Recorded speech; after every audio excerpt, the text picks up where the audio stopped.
सफला एकादशी व्रत कथा। एक बार धर्मराज युधिष्ठिर ने भगवान श्री कृष्ण से पौष एकादशी व्रत कथा का वर्णन करने का अनुरोध किया। इस पर भगवान श्री कृष्ण ने कहा कि इस एकादशी को सफला एकादशी के नाम से जानते हैं, क्योंकि यह सफलता प्रदान करने वाली मानी गई है। विष्णु की कृपा से व्रत रखने वाले व्यक्ति के पाप मिटते हैं, उसे मोक्ष की प्राप्ति होती है। ये कथा कुछ इस प्रकार से है।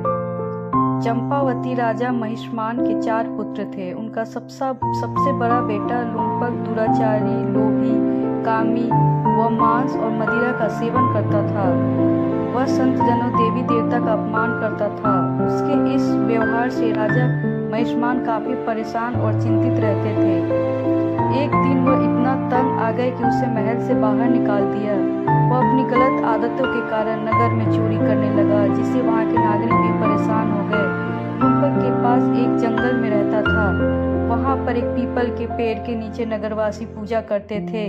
वह उसी पेड़ के नीचे रहने लगा। पौष कृष्ण दशमी की रात उसे काफी सर्दी लग रही थी। कम कपड़े थे, सर्द से उसका शरीर अकड़ गया। फिर भी वह सोया रहा। अगले दिन एकादशी थी। सूर्योदय हुआ। सूरज की तेज किरणें जब उसके शरीर पे पड़ी और गर्मी होने लगी तो उसकी नींद टूटी। उसे काफी भूख और प्यास लगी हुई थी। वह पानी और कुछ खाने की तलाश में जंगल के अंदर चला गया। वह काफी कमजोर हो गया। इस वजह से वह कोई शिकार नहीं कर पाया। कुछ फल तोड़े और पीपल के पेड़ के नीचे आकर बैठ गया। सूर्यास्त के बाद अंधेरा हो गया। उसने फल को एक ओर रख दिया और कहा कि हे प्रभु, यह फल आपको ही अर्पित है, आप स्वयं इसे खाओ। उस रात वह सो नहीं पाया, जागता रहा। एकादशी की रात में उसका जागरण हो गया। रात में वह अपने पापों पर पछतावा कर रहा था। उसने भगवान से पूर्व पापों कर्मों के लिए माफी मांगी। अनजाने में किए गए एकादशी व्रत से भगवान विष्णु बहुत प्रसन्न हुए। उन्होंने आशीर्वाद दिया। तभी आकाशवाणी हुई, जिसमें उसे बताया गया कि भगवान विष्णु उससे बहुत प्रसन्न है और उसके पापों को मिटा दिया है।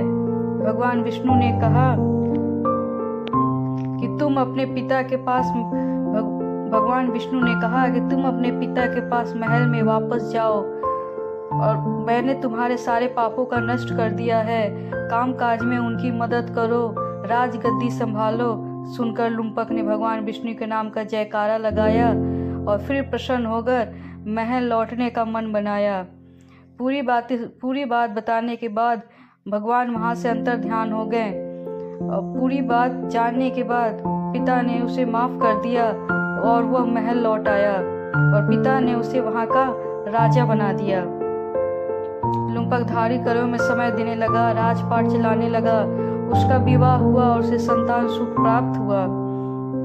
जीवन के अंत में उसने भगवान विष्णु की कृपा से मोक्ष की प्राप्ति हुई। जो व्यक्ति विधि विधान से सफला एकादशी का व्रत रखता है, उसके पाप मिटते हैं और मोक्ष मिलता है, कार्य में सफलता होती है।